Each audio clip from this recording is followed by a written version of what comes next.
Hey,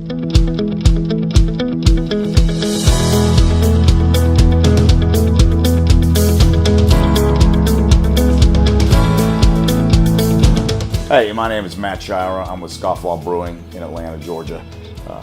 We came into production here in Atlanta about 8 weeks ago, I guess July 2016. Is that right? July 2016. And our brand originated when a friend of mine and myself got together as we both wanted to walk away from our careers in corporate America. I was into some banking work in New York City and from the South. He's in the West Coast. He was a vaccine developer in Silicon Valley, and he left there and went to brewing school, and I left my job looking for something to do. After Travis and I crossed paths and became friends, we just moved into my mother-in-law's basement and focused on R&D for about 18 months or 2 years. We put together a full lab. We had one-barrel glycol jacketed fermenters. We had a one-barrel brew house.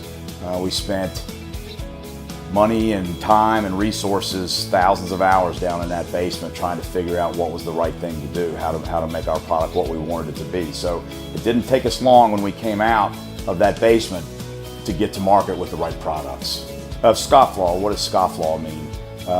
Well, Travis, my buddy, was actually watching PBS one night and they were doing a documentary about Prohibition and when they started to talk about scofflaws, it rung a bell with him. Well, a scofflaw is a term that was coined in the 1920s, I think, in Prohibition times in America, whereby someone that was a die-hard prohibitionist was wanting to coin a term that shamed the Prohibition violators. So that's where that term comes from. It also means someone who flaunts laws that are difficult to enforce.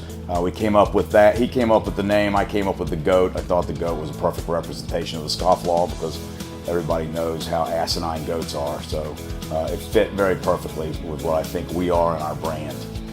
Our two signature beers, it's always hard to talk about your signature beers in the beginning because you don't really know what they're going to be. I think we've got a clear idea of what ours are. I know that Basement is a beer that people are really fond of. It's a Citra IPA. It's very juicy. I don't know any other way to describe it.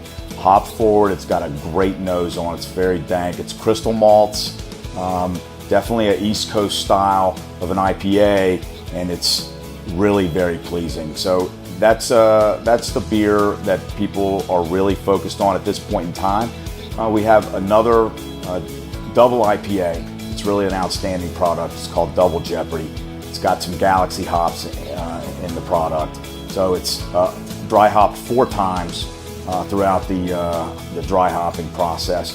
And it came out really special, and it seems to be something that people really like. So not only are those the product that we see that give people the most joy, but that's the product that we'll probably go into our canning processes with.